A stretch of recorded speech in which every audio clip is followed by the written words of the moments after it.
mới quá.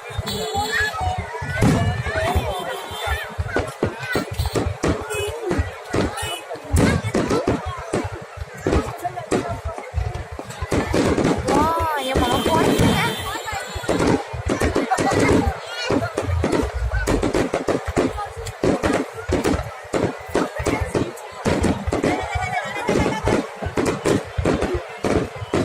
Gần hết rồi.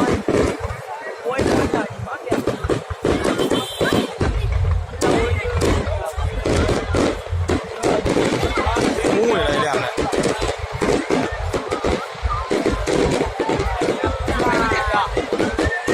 Nhưng mà bắn thôi.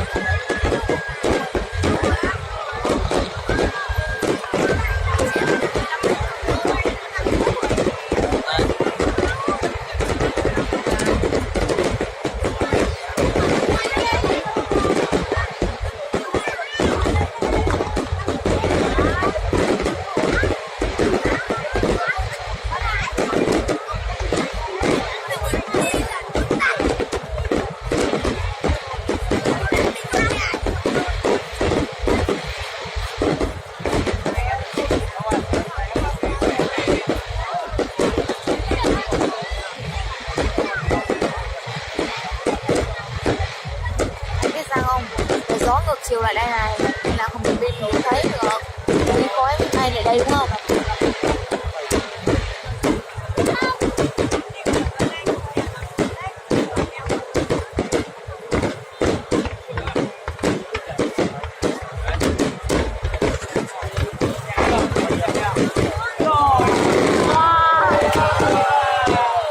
Đi có phải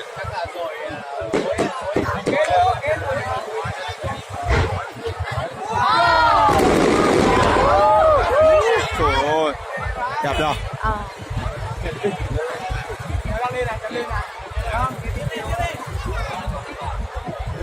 Với mùi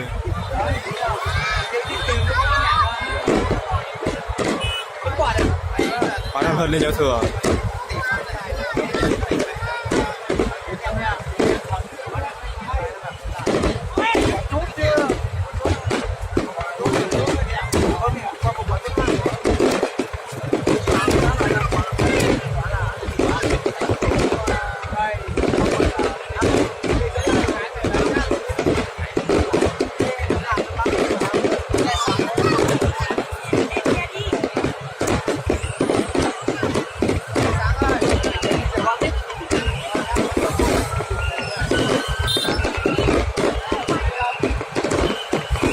Sếp là xe là sếp nè, bác sếp chờ về nè.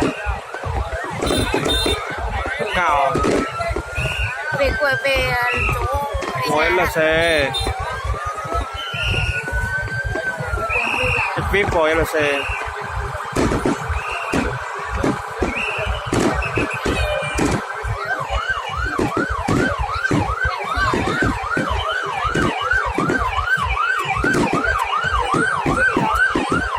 Đi của mình ngu nữa, đi được không má, nếu đi thì cứ đi được đây.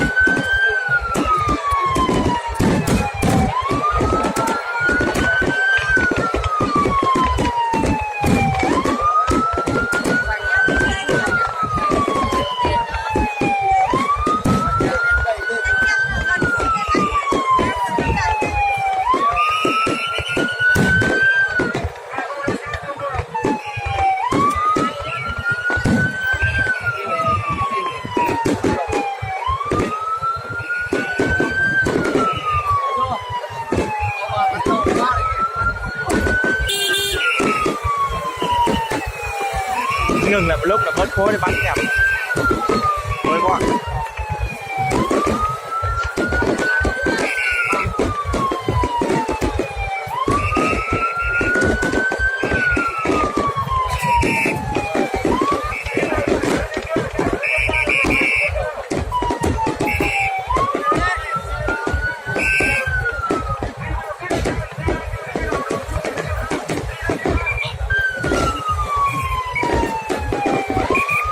Ôi, ôi, ôi.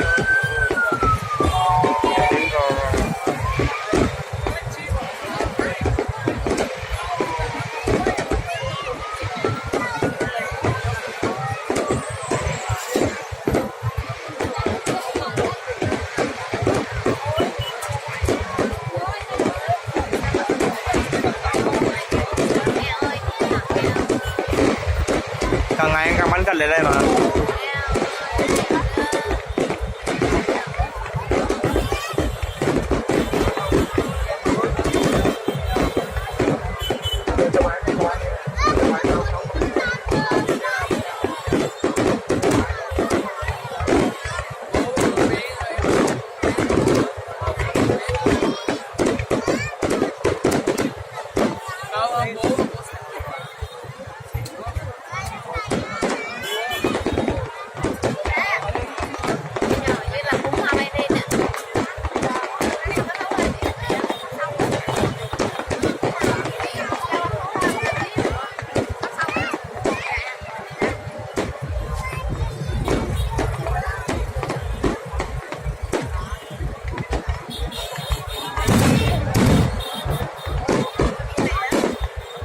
Hết rồi.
Xong hết rồi.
Hết rồi.